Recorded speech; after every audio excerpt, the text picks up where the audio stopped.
नमस्कार दोस्तों, जय मां वैष्णो देवी में आपका बहुत बहुत स्वागत है। दोस्तों, जैसे कि मैं अपनी वीडियो के माध्यम से कारगर असरदार टोटका बताती रहती हूँ, तो आज का कारगर असरदार टोटके के अलावा मैं आज आपको एक सत्य घटना बताना चाहूँगी जो मेरे साथ घटी है।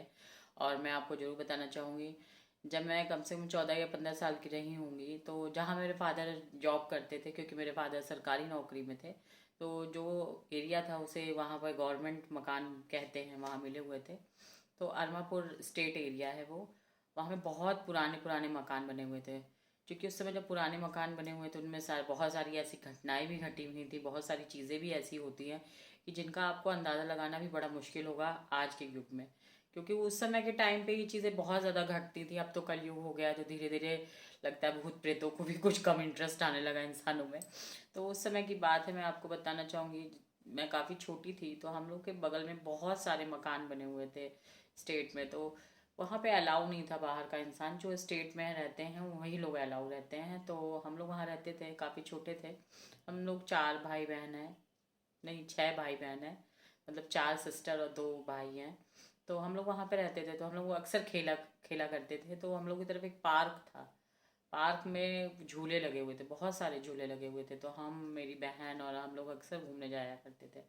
तो घर वालों ने अक्सर डांटते रहते थे, कहते थे कि अरे वहाँ मत जाया करो, वहाँ ये है वो है, बहुत सारी डरावनी चीज़ें बता रहे थे। उसी के पास में एक नहर भी थी, नहरिया उसे कहते थे हम लोग।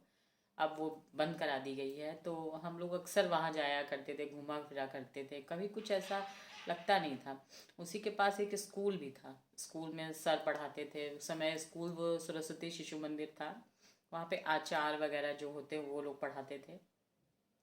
तो हम लोग चूंकि ब्राह्मण घर में से बिलोंग करते हैं, तो वहाँ पे पूजा पाठ बहुत होती रहती है हमारे घर में। मेरी मम्मी बहुत करती हैं और मेरे फादर भी बहुत ज़्यादा पूजा पाठ करते हैं, और हम लोग इन चीज़ों को बहुत मानते हैं।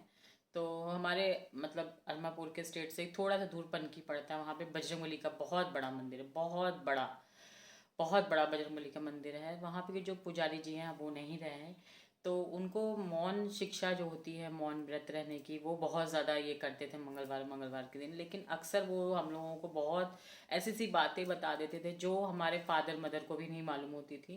तो हमारे जो बड़े भाई थे, वो स्कूल बंद करके काफ़ी घूमा फिरा करते थे। तो मेरे पापा अक्सर जाया करते थे वहाँ पे। तो जब वो जाए तो कहें कि मेरा बड़ा बेटा है, मैं उससे बहुत परेशान रहता हूँ, पढ़ने में उसका मन नहीं लगता। तो जो पुजारी जी थे वो बहुत सही सही बातें बता देते थे। आप बिलीव नहीं करोगे, बहुत लोगों को लगता है ये सारी चीज़ें लोग धन के लिए कहते हैं। आप यकीन मानिए, उनके पास इतना धन था, जब वो ख़त्म हुए तो उन्होंने इतना पैसा था उनके पास। कुछ लोगों ने, वो तो साधु थे, उन्होंने ब्रह्मचर्य थे, उन्होंने शादी वगैरह नहीं की हुई थी। तो उनका जो धन था बहुत सारा उनके पास, मतलब प्रॉपर्टी और बहुत सारी चीज़ें। बाद में उन्होंने मंदिर के ट्रस्ट में उनका जो भी था सब चला गया। खैर, तो मैं आपको ये बता रही थी, हमारे यहाँ पास ही में था। तो हम लोग बजरंगबली को अपने घर का, हमारे यहाँ इष्ट देव उन्हीं को मानते हैं। हमारे घर में ज़्यादातर पूजा हम सब भाई बहन उन्हीं की करते हैं। हम लोग फेल हों पास हो, कोई भी रिजल्ट आता था, तो हम लोग का बजरंगबली जाना तो तय रहता था। तो हमारी मदर जो थी, हम लोग को अक्सर डांटा करती थी कि वहाँ नहीं जाना, पार्क के पास नहीं जाना, वहाँ पे ऐसा हुआ है, वहाँ ऐसी घटनाएं घटी। लगता था ये हम लोग को रोकने के लिए ऐसे ही कहते। फिर एक दिन सडनली हम लोगों ने जो देखा, आप कल्पना नहीं कर सकती। बहुत ज़्यादा हवा चल रही थी उस दिन, बहुत ज़्यादा, और बादल थे। तो हम लोगों ने कहा कि आज पार्क में अमरूद या जामुन गिरे होंगे, तो हम लोग जाएंगे लेने के लिए मम्मी। तो मेरी माँ ने कहा नहीं, नहीं जाना है। हम लोग बहुत बदमाश थे, तो हम लोग जो जाते थे। गर्मियों का टाइम था, उस समय छुट्टियां भी काफ़ी होती थी। तो हम लोग माने नहीं, हम और मेरी सिस्टर हम लोग चले गए वहाँ पे। जो आप यकीन नहीं करेंगे, जो मैंने वहाँ पे देखा, काफ़ी दिन तो हम लोगों को यही लगा कि शायद कुछ ऐसा ही है। ईजली वे में उसको लिया, हम लोगों ने फनी में लिया कि अरे कुछ ऐसे ही होगा, ऐवे ही होगा, हम लोग के घर वाले बनाते हैं, कुछ ऐसे ही होगा। फिर कुछ दिनों बाद फिर हम लोगों ने देखा, तो अब यकीन नहीं करेंगे, उस इंसान ने हम लोगों से बातें की। आपको यकीन नहीं होगा कि हम लोगों ने उससे बातें की। और मैं आज भी आपको बताऊं, तो जब मैंने बातें की तो हम लोगों ने तो उसको सीरियसली लिया नहीं था। तो हम लोगों को आज भी यकीन नहीं होता है कि हम लोग उस भूत से बात करके आए थे। यकीन नहीं करेंगे, तो वो भूत जो होते हैं ना, तो नाक के बल बोलते, बोलेंगे तो नाक के बल बोलेंगे। फिर उसके बाद जो मेरी सिस्टर थी, उससे कहा ये कुछ अचपटा टाइप का नहीं लग रहा है।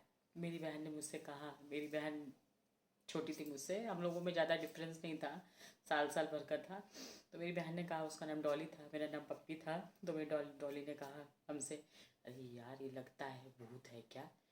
नहीं यार ये भूत नहीं हो सकता, भूत होता तो ये बात थोड़ा ना करता। तो हम दोनों आपस में बोले। फिर आप बिलीव नहीं करेंगे जो हुआ उसके बाद, जो उसके बाद हुआ आज तक मैं बिलीव नहीं करती, मेरी फैमिली भी बिलीव नहीं करती, लेकिन उसके बाद मैं बहुत ज़्यादा बीमार हो गई, बहुत ज़्यादा बीमार हो गई। मेरी मम्मी ने बहुत झाड़ फूँक कराया, मेरी बहुत सारी चीज़ें कराई। ऐसा क्या हुआ अगर आप जानना चाहते हैं तो मेरी वीडियो बने रहिए, सेकंड पार्ट आएगा तो मैं उसमें ज़रूर बताऊँगी मेरे साथ क्या हुआ, मेरी सिस्टर के साथ क्या हुआ।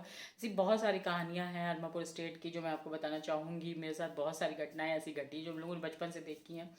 आज जब सुनते हैं तो लोगों को लगता है कि ऐसा भी होता होगा। हाँ आज भी वहाँ होता है। जो लोग वहाँ रहते हैं वो लोग जरूर जानते होंगे, जो लोग सुन रहे होंगे वो लोग, जो वहाँ के एरिया के लोग हैं वो लोग बहुत अच्छे से जानते हैं कि वहाँ पे ये चीज़ें घटती रहती हैं अक्सर। तो चलिए मेरा सेकंड पार्ट आएगा, उसमें मैं आपको पूरी कहानी बताऊंगी। तो जय मां वैष्णो में बने रहिएगा। नमस्कार दोस्तों।